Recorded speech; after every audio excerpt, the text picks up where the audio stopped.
Recent గా Apollo hospital దగ్గర రామ్ చరణ్ గారి విషయంలో జరిగిన విజువల్స్ చూశారు కదా. తన 2 ఏళ్ల చిన్న పాపను ఎత్తుకుని హాస్పిటల్లో ఆయనకి పుట్టిన పిల్లల్ని చూడ్డానికి వెళ్తుంటే ఆయన్ని అలా చుట్టుముట్టడం ఏంటి?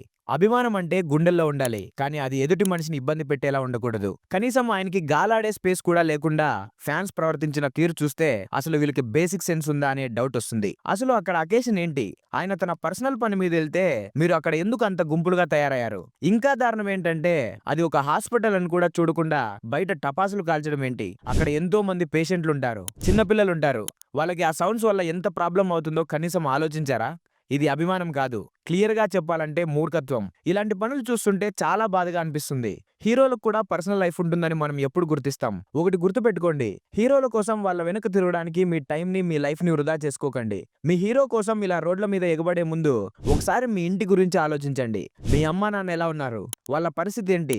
వాళ్ళకి మీరేం చేస్తున్నారు? మీ ఫ్యామిలీకి ఏమైనా కష్టం వస్తే మీ హీరో వచ్చి హెల్ప్ చేయడు, మీరే చూసుకోవాలి. హీరోలని స్క్రీన్ మీద చూడండి, ఇష్టపడండి, కానీ వాళ్ళ పర్సనల్ విషయాల్లో ఇలా దూరిపోయి వాళ్ళని ఇబ్బంది పెట్టకండి. ముందు మీ ఫ్యామిలీని, మీ లైఫ్ ని ప్రేమించడం నేర్చుకోండి. నిజానికి హీరోలే దీనికి ఒక ఫుల్ స్టాప్ పెట్టాలి, లేకపోతే ఇలాంటి చెత్త పనులకి అంతు లేకుండా పోతుంది. ఇది ఒకరి ప్రైవేట్ విషయం, వాళ్ళ ఫ్యామిలీతో ప్రశాంతంగా గడపాల్సిన టైం. అక్కడ మీ హడావిడి అస్సలు బాలేదు. ఇది చాలా డిస్గ్రేస్ఫుల్ ఈవెంట్ అని నా అభిప్రాయం. మరి మీకెలా అనిపించిందో కామెంట్ చేయండి. ఈ వీడియో మీకు నచ్చితే వెంటనే లైక్ చేసి ఫ్యాన్స్ ప్రవర్తన మీద మీ అభిప్రాయాన్ని కామెంట్ బాక్స్ లో తెలియజేయండి. ఇలాంటి మరిన్ని పవర్ఫుల్ వీడియోస్ కోసం మన ఆరి ఛానల్ ని సబ్స్క్రైబ్ చేసుకోవడం మర్చిపోకండి. నేను మీ సాయినాథ్, సైనింగ్ ఆఫ్, టీమ్ ఆరి.